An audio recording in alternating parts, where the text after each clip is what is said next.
Now, to replace the tie rods with the ground control bump steer correction kit, which really are nothing more than specialized spherical bearing tie rod ends, you measure from a consistent point. I like to measure right from the end of where it's flattened out on the steering rack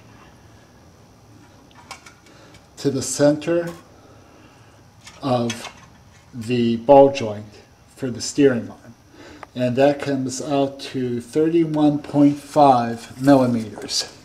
Then, using a 24 millimeter wrench and a 13 millimeter wrench holding the steering rack, loosen up the bolt that allows one to adjust the toe in, toe out.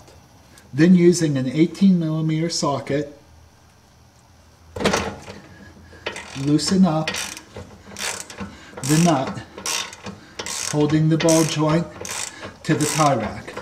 Then, using a ball joint separator, I like to use a European style. Some guys use what is called a pickle fork. It's nothing more than a long pronged arm, and you would slide it in between the ball joint and the hub and pound it in.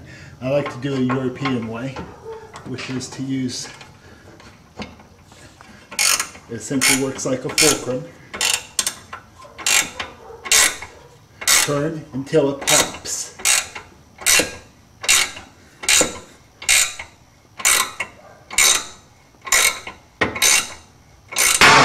Now you will notice that I left on part of the nut. I didn't unscrew the nut the whole way, and that was so that when that popped, the arm just doesn't drop out. It really isn't important, it's just a nice form thing to do. Okay, comparing the ground control outer tie rod assembly to the stock one, you'll see that it's much nicer, vastly superior. Also, as I've always mentioned, use a high quality copper based grease on these things. I like to use a Loctite C5A. It has like a copperish color to it. Lubricate all the threads, lubricate inside of here, lubricate these threads even though it has a locking nut, and the castellated nut assembly. Okay, a good idea is to move the nut that's on the steering rack out to essentially 1 times the diameter, so that you know that you have sufficient threading on your new bump steer. Now that's the maximum you want to adjust that to. Everything goes down from there. And then simply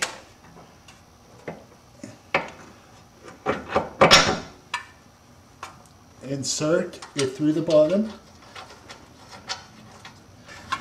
and just hand tighten the castellated nut.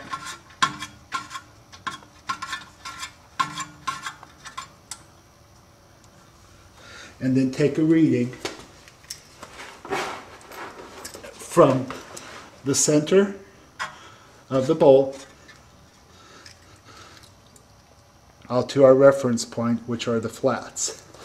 And that should be 32 centimeters or thereabouts. And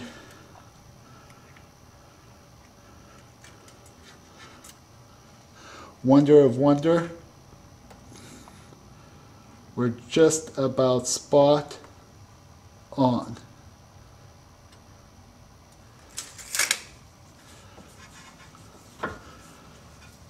And you'll notice that by turning the knob, both ends are moving out.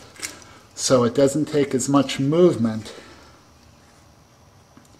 to adjust the front end, and it also makes it exceedingly easy to adjust your toe. Okay, and then simply bring both of these nuts together. Bear in mind they're going to turn different ways, so it's going to seem a bit strange.